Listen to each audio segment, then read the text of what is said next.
শিক্ষার মান উন্নয়নে বিএনপি সরকার বদ্ধপরিকর বলে জানিয়েছেন বিএনপির কেন্দ্রীয় কমিটির সহপরিবার কল্যাণ বিষয়ক সম্পাদক ও ঢাকা ১৯ আসনের সংসদ সদস্য ডা.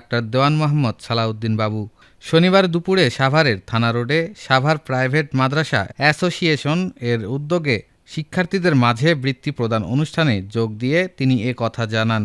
সংসদ সদস্য ডা. দেওয়ান মোহাম্মদ সালাউদ্দিন বাবু এ সময় আরও বলেন, বিএনপি সরকার দেশের মানুষের ভাগ্য উন্নয়নে সবসময় কাজ করে।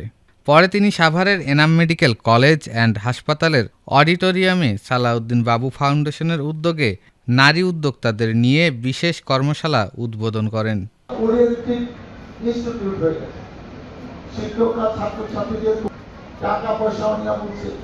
এবং ভালো শিক্ষক আমি ইচ্ছা করলে 1-3 বছরের মধ্যে আমল পরিবর্তন করতে হবে তা, কিন্তু যখন জবাবদিহিতে আওতায় আসবে, হাউ ডিয়ার আপনি ক্লাস 10 ইংলিশ ক্লাসটা সম্পর্ক আছে, আমাদের কাছে কিন্তু বুদ্ধি আছে, আমরা পার্ট টাইম টিচার নিয়ে তোমাকে এই সাবজেক্ট দিতেই হবে, একটা মাধ্যমিক পর্যায়ে আমরা অনেক কিছু জানি।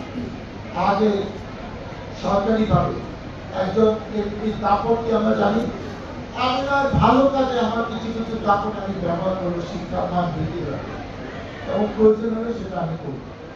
পরিশেষে আজকে আমি সাধারণত একটা অনুষ্ঠান আসলে শেষ পর্যন্ত